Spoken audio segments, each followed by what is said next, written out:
Meus amigos, o nosso convidado de hoje é o Dr. Carlos Pereira Neto, especialista em radioterapia. A informação que nós temos é de que 1 em cada 7 ou 8 homens, né, ao chegar aos 80 anos de idade, tem o câncer de próstata. Número assustador.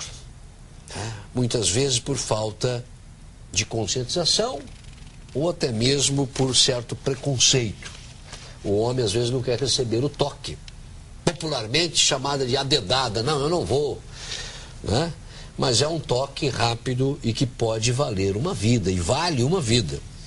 E eu vou conversar com o Dr. Carlos Pereira Neto, né, sobre radioterapia. Primeiramente agradecer a presença do senhor, doutor, bastante jovem ainda, e saber da diferença, né, da radioterapia com a quimioterapia.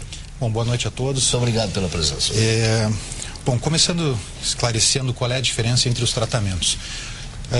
O paciente oncológico que tem o diagnóstico de câncer, na verdade, ele pode ser, vamos dizer assim, tratado de 3 formas diferentes.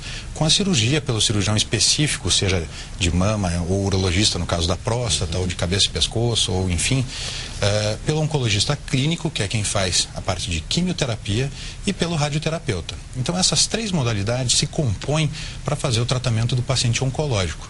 Para cada diagnóstico, por exemplo, mama, isso próstata... para qualquer tipo de câncer. Para qualquer tipo de câncer, falando de uma forma bem geral. Então, por exemplo, uma paciente com câncer de mama, ela possivelmente vai receber os 3 tratamentos, em ordens diferentes conforme a necessidade. Ou a rádio por último, a quimio primeiro, a cirurgia no meio, às vezes a cirurgia, depois quimio e rádio, às vezes só cirurgia e rádio. Depende de cada situação, de cada caso.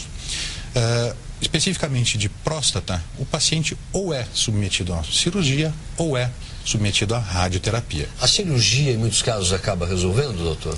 Na maioria absoluta das vezes. Hoje, geralmente acontece a extração, né? A retirada da próstata. Exatamente. Hoje, todas as campanhas que nós fazemos, chamadas de prevenção, na verdade, elas visam o quê? A gente ter um diagnóstico precoce. Esse é o melhor remédio, gente. Sem dúvida. Toda vez que nós temos uma doença em fase inicial, nós vamos ter um resultado final. O que é preconizado é que a partir dos 50 anos, todo homem faça um exame de toque e um PSA anualmente. Existe um preconceito com relação ao toque? Existe. É um exame, na verdade, rápido, indolor.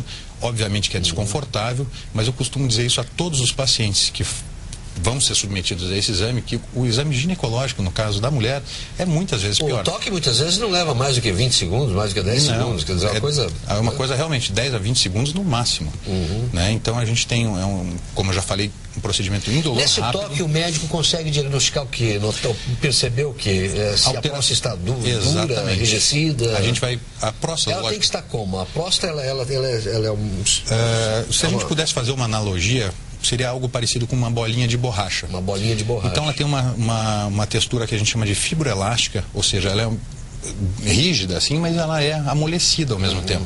E ela tem um tamanho diferente. Para o jovem, a gente tem uma próstata normalmente em torno de 20 gramas, para o adulto jovem, e com a idade essa próstata vai aumentando de tamanho. Então todo homem vai, a partir dos 40, 60, enfim, 80, ter uma próstata com um volume maior. Isso é uma outra patologia chamada hiperplasia prostática benigna. Isto é normal, vai acontecer para a maioria absoluta das pessoas. Não necessariamente esse paciente vai ter um câncer associado, que é uma outra entidade. Então, quando a gente faz o exame de toque, a gente, além de perceber o volume da próstata, a textura da próstata, a gente vai conseguir diferenciar. Porque muitas vezes você percebe um nódulo, muitas vezes você percebe um enrijecimento, uma textura pétrea mesmo, como se fosse uma pedra, e isso são sinais já que falam mais em favor de um tumor, de um câncer, seja já numa fase até, vamos dizer assim, intermediária. O PSA não consegue diagnosticar isso, que é o exame de sangue? Não, de forma nenhuma. O PSA tem um valor considerado normal, e isso varia um pouquinho para cada idade. Hoje, grosseiramente, até um valor de 4 nós podemos considerar como normal. Porém, eu já tive pacientes que trataram com um PSA de 1 e tinham um tumor bastante avançado, e foi detectado justamente pelo exame de toque. Então, essa combinação PSA mais toque é que direciona o médico para fazer um diagnóstico precoce. Agora, doutor, pela experiência que o senhor tem, o senhor é especialista em radioterapia, quando o câncer de próstata é diagnosticado no início, né? Quantas sessões? É possível eliminar o problema com essas sessões ou não? Sim. Quando a gente diagnostica numa fase inicial, nós temos 2 tratamentos que são os de escolha. É a cirurgia, chamada prostatectomia radical, onde o cirurgião, o urologista, remove a próstata de uma forma completa, né? Ou a radioterapia. Dentro da radioterapia nós temos uma série de procedimentos, desde a radioterapia convencional, a radioterapia que a gente chama de 3D, o que a gente chama hoje de IMRT, o que a gente chama de IGRT. Além disso, ainda existem as braquiterapias, tanto de baixa taxa quanto de alta taxa. Cada uma tem a sua eficiência, dependendo do Cada uma tem a sua indicação. Sua indicação. Né? Cada uma tem a sua indicação dependendo do que o paciente tem. Felizmente, esses pacientes em fase inicial, sendo tratados de forma adequada, ou pela cirurgia ou pela radioterapia, hoje nós chegamos próximo aí a 93%, 94% de chance de cura. Então é uma chance realmente bastante alta. Diferente de um paciente com um tumor avançado, que já vai reduzir essa chance de cura dele para cerca de 60%. Então a gente tem que focar realmente no diagnóstico precoce, porque é isso que possibilita o paciente, vamos dizer assim, praticamente curar o seu problema. Doutor, nessas 2 formas de tratamento, o homem tem muita preocupação com relação à impotência. Né? Com a extração, ele corre menos risco? Ou com uma radioterapia ele corre menos risco? Ou em ambos os tratamentos o risco é o mesmo? Esse é um assunto bastante complicado. Se a gente vai num congresso de urologia, o urologista sempre vai dizer que o tratamento dele é superior. Se vai num de radioterapeuta, o radioterapeuta vai dizer que o dele é melhor. Na verdade, são 2 situações diferentes.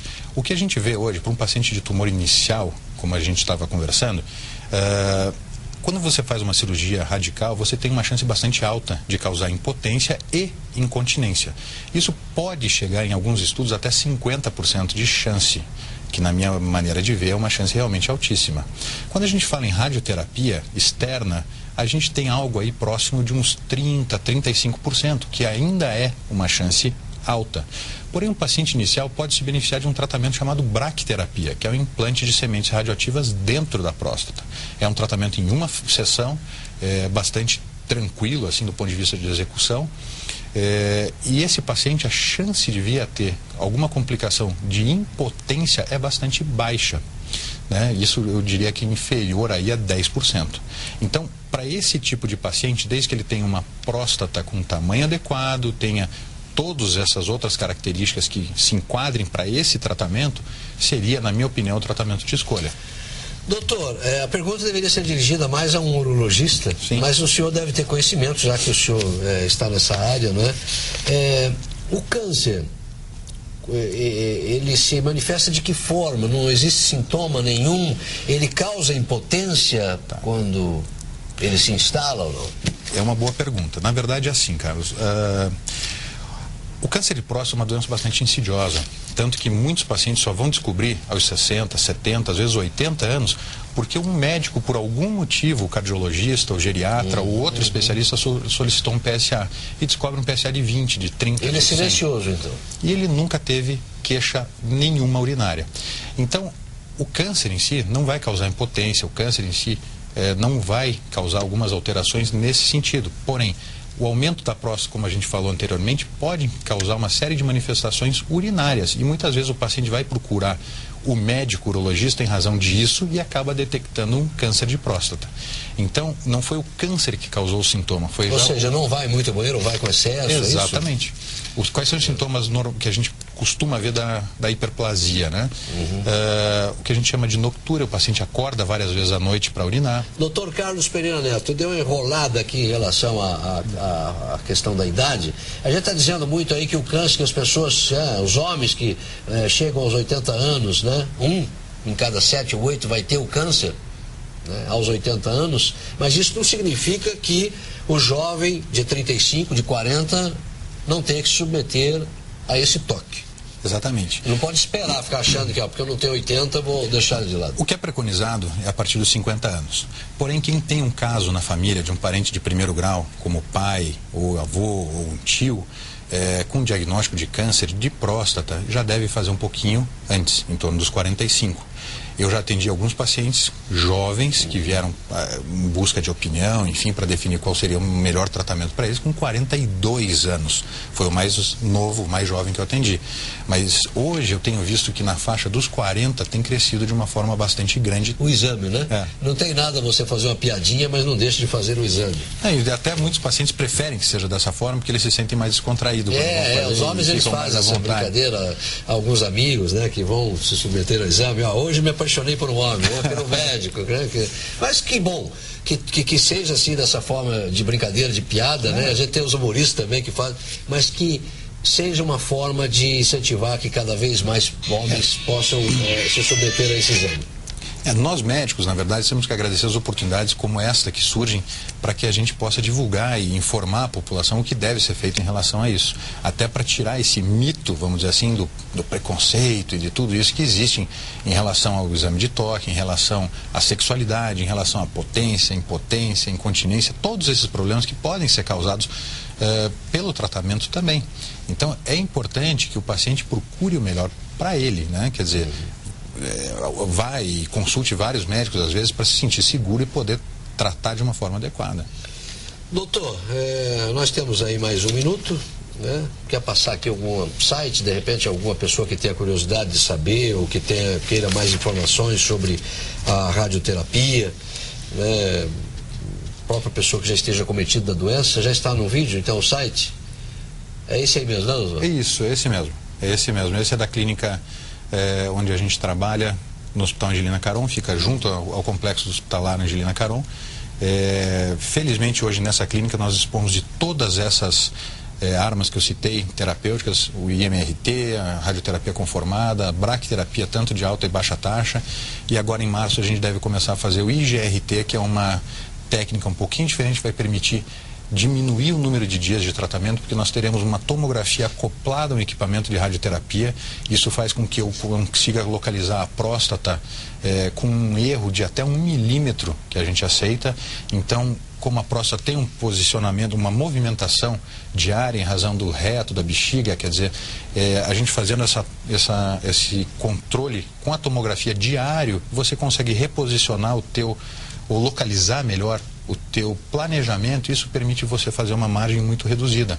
O que ao invés da gente usar os 37, 38 dias habituais de tratamento, nós conseguiríamos reduzir isso para algo em torno de 22 dias, fazendo uma dose maior por dia, que a gente chama de hipofracionamento. Então, para muitos casos, a gente conseguiria encurtar usando a tecnologia que hoje, felizmente, está bastante agregada a todos os equipamentos de radiação. Muito obrigado pelas informações. Obrigado pelo convite e fico à disposição para qualquer dúvida, esclarecimento. Dr. Carlos Pereira Neto, especialista em radioterapia. Lembrando